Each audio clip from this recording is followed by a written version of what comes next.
That's all right, one against the head, Chisholm. That's a nasty one for Wilson. Jackson staring up, Wilson in trouble, it's a try. Grant. Chisholm, the drop goal, is it there? Yes! That's McRae, and that was quite permissible. Pick up there by Elliott, gives it to Jim Telfer. Telfer has scored! What a moment for the Scottish captain! As Campbell deflects, Hunter takes, Hunter going, out to Rutherford, Rutherford through, he gives it to Robertson, that's the clinching try! A brilliant try to surely seal their triple crown.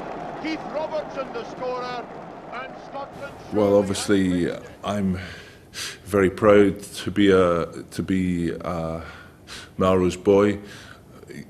You know, I think I was very, very fortunate that I was born around there, and that since I was about 6, I played for Melrose. So it's something that whenever I'm asked where I'm from, I take a huge amount of pride in telling people. And that list of names, is that something that very early on, as a young player at Melrose, you appreciate the tradition and history behind the club? Yes, it certainly is. You know, I grew up as a ball boy for the great Melrose sides of the 90s, you know, the sides that won loads and loads of Scottish championships. There was a load of Scottish internationalists in the side, and that's something as a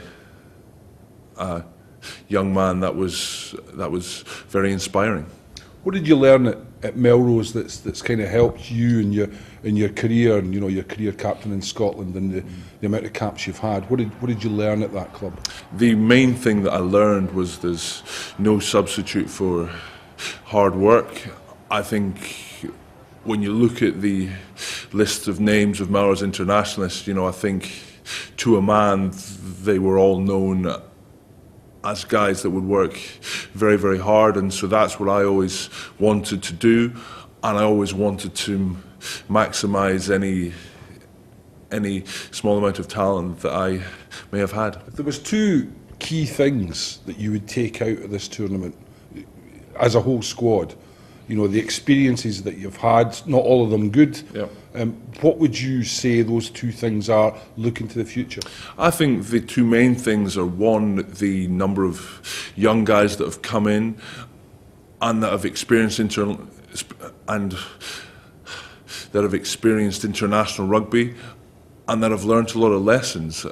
And the second thing I think that we really need to take on board is the lessons that we've learnt over the course of the championship. When we meet up for these summer tours, we need to start from there so we can keep on building and not need to revisit the things that we've been speaking about over the course of the last 7 weeks. It is about winning, but you know, there was a period where Scotland weren't scoring tries. You've now managed to notch up some tries in the games that have been played. How much does that help confidence going into the game on Saturday against Wales? Well, that certainly helps, because it's very, very difficult to win on a regular basis without scoring tries. So we go down to Wales with, yes, we've got quite a lot of confidence, but we're under no illusions as to the size of the task. The Welsh are obviously the reigning Six Nations champions, and they're off the back of what was for them a disappointing result against England. So it's going to be an incredibly tough ask, but we're really excited. What do you expect the reaction to be in Wales after that game against England? Because they huffed and puffed, but they just couldn't break England down. So what do you expect them to do on Saturday? I expect they'll come out breathing fire, and I expect that they will look to carry on with the game that has made them so successful over the last few years. So a very physical game, a very direct game, and a game played at high tempo because they are a fit side. So we need to make sure that we start well, and we need to make sure that we really thrive in what will be a cauldron-like atmosphere in the Millennium Stadium.